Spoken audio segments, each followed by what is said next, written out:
อ่ะกราบทักทายสบายดีพ่อแม่พี่น้องเบิร์ดสุขุสุขวันเขามาหลับชมเด็กพี่น้องเด้อเมื่อกี้ก็มางานศพเด็กพี่น้องเด้อมาแต่คือบ้านพูดแล้วพี่น้องศพเอายุ่มนะพี่น้องเนาะที่ว่าน้องของพ่อแล้วพี่น้องน้องชายแท้ๆเนาะเป็นเสียแต่มือวานนี่บ่แจ้งกับเรา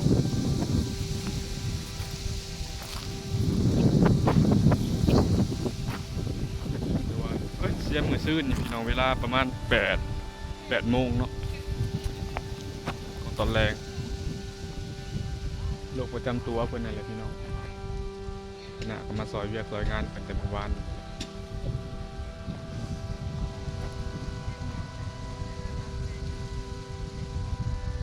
แกงกระเบาพี่น้องที่เป็นเฮือนของสังลี่เนาะพี่น้องอยู่นี่แหละเดี๋ยวนี้เขาก็ซื้อหรือวะแต่ก็เกาะต่อเติมมากๆเลยครับทีก็น่ากับบนมาโดนเลยพี่น้องตั้งแต่คุณละ2-3 ปีประจักษ์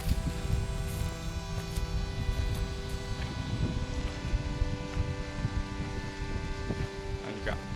เอาอยู่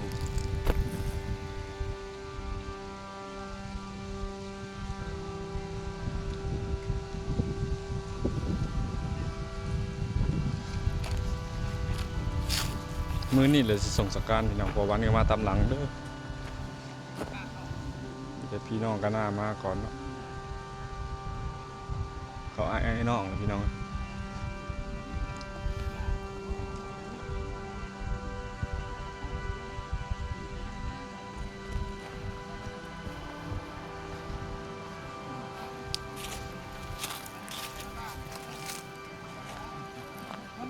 เสียแม่เพิ่งกลับมาแต่ว่านี่มากับลูกชายสบายดีเด้อพี่น้องดีจะเป็นนี่แหละจัดงานคืออ่าวนี่อ่าวอนุมเป็นเสียชีวิตแล้วก็ได้มาห่วงพิธีน้ำผึ้งในหมู่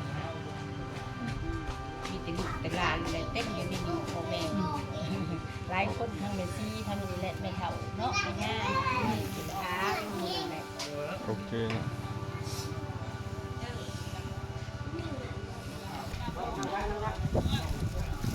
จอดทูบบอกแล้วพี่น้องแต่เมื่อวาน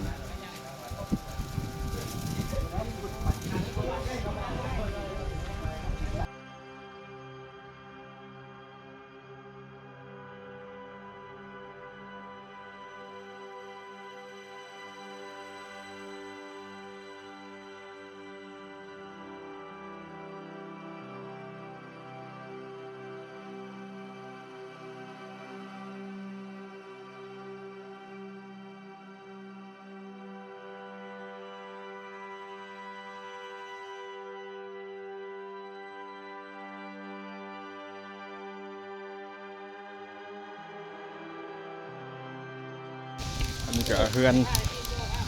อดีตสางลี่เนาะที่เผาอยู่นี่ใกล้เลยพี่น้อง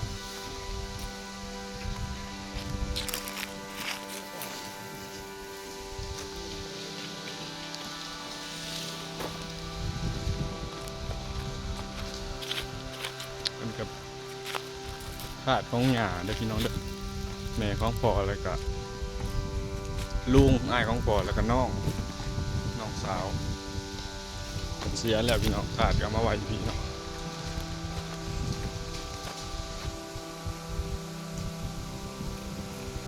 กับทานแป้งสบายดีพี่น้องได้นอนบ่คืนบอกนั่งตอดเงาเมื่อคืนนั่งตอดเงาเลยมันนอนบ่ได้พี่น้องมันหนาวเลยหนังพิงไฟกันหน้าก็นอนได้ประมาณ2-3 ชั่วโมงครับไม่ได้นอนเลยพี่น้องนอนประมาณ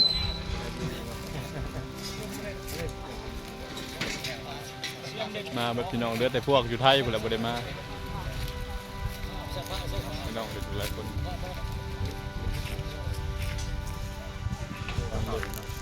สบายดีพี่น้องคณะกินแล้วกินอยู่ไหนเด้อหาซองกินแล้วตัวเด้อ อาจอนเห็นไหมเรียกไปได้คือเขา แล้วไปเลยพาไปกินดีป่ะ อาจอนทำโอ้ยอย่างอื่นมันคือสลัดเนาะโตน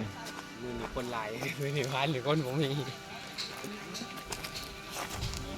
หน่อยพวันก็มาพี่น้อง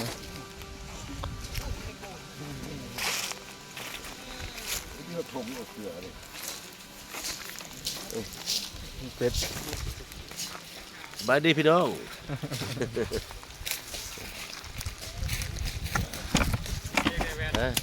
มันทิมพีหัวนายมเลยมื้อนี้ สการเนาะ สงกรานต์มันทิมพีนี่ทิมคนนั่นแหละทิมคนใจขาดอ่ะ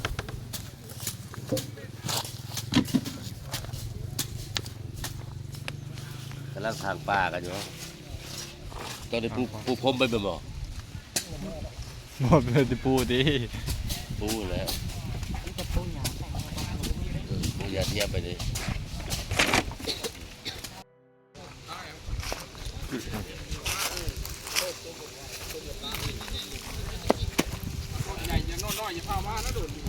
ใส่ตีนรถเลยพี่น้องมันจะมี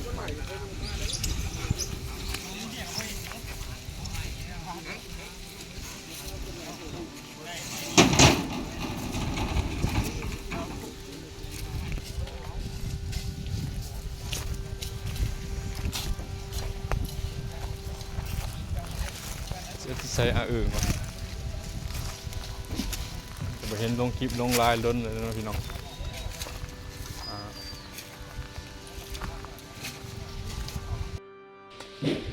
ประมาณลงจูดกับประมาณใบหนึ่งใบสองเด้อพี่น้องเด้อนี่ก็ร่างซอยๆกันอยู่พี่น้องเลยกองพรเนาะเฮ็ดก็เฮ็ดข้างบ้านเด้อพี่น้องบ่ได้เอาไปป่าซ่านะที่เรียกว่าไปลงไปป่าซ่าบ่แล้วก็อันนี้เลยพี่น้องเอ้ยเดี๋ยวจะขนาดจะไปถ่ายเบิ่งผู้ว่าเป็นคนเฮ็ดให้ของอาวและของลุงแล้วก็ของแม่เฒ่าของย่าเลยเนาะพี่น้องแล้วเพิ่นจงวางมีวางนึงว่าคือบ่เฮ็ดเบิดคือบ่เฮ็ดมันเพิ่นจงสิแม่นฮู้โตแหละสิแม่นเราฮู้โตแหละเด้อพี่น้องขยันของเราเองเพื่อไว้ให้ซ่องไว้ให้แต่ตัวเองนะบ่ไงลุงของหญ้าสิแม่นตัวใหญ่เนาะพี่น้องครับมันเป็นจงวางให้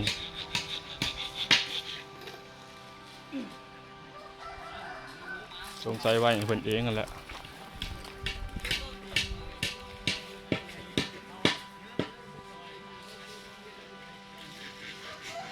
ทางนี้ประเทศสุดนะเป็น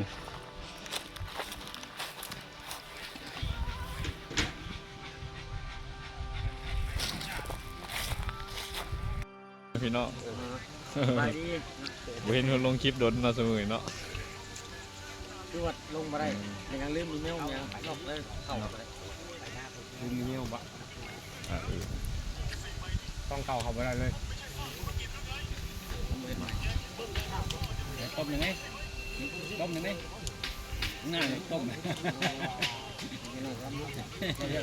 นี่อยู่นี่ก็ตามต้มมันอยู่พี่น้องเลยนี่วันจะมาเวลามาทีหลังสวยๆไปแต่เป็นมาประวันมา อินวะอินยอมไป เงียบไป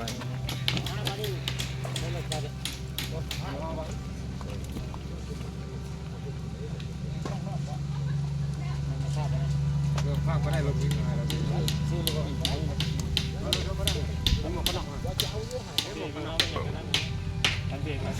ก็แล้วเนาะที่กองพร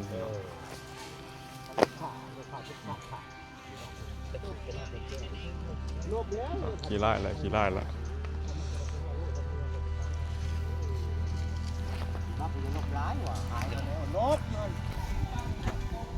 คนก็มา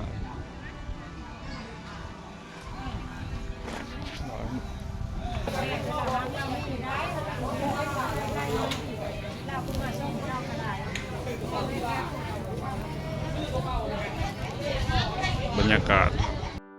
รอตอนจูดแล้วก็น่าจะอัปเดตใหม่เนาะตอนนี้ขอหลอกขอลงมาขอวันมาพี่น้องเพราะว่าอยากอัพคลิปลงก่อนโอเคพี่น้องลาไป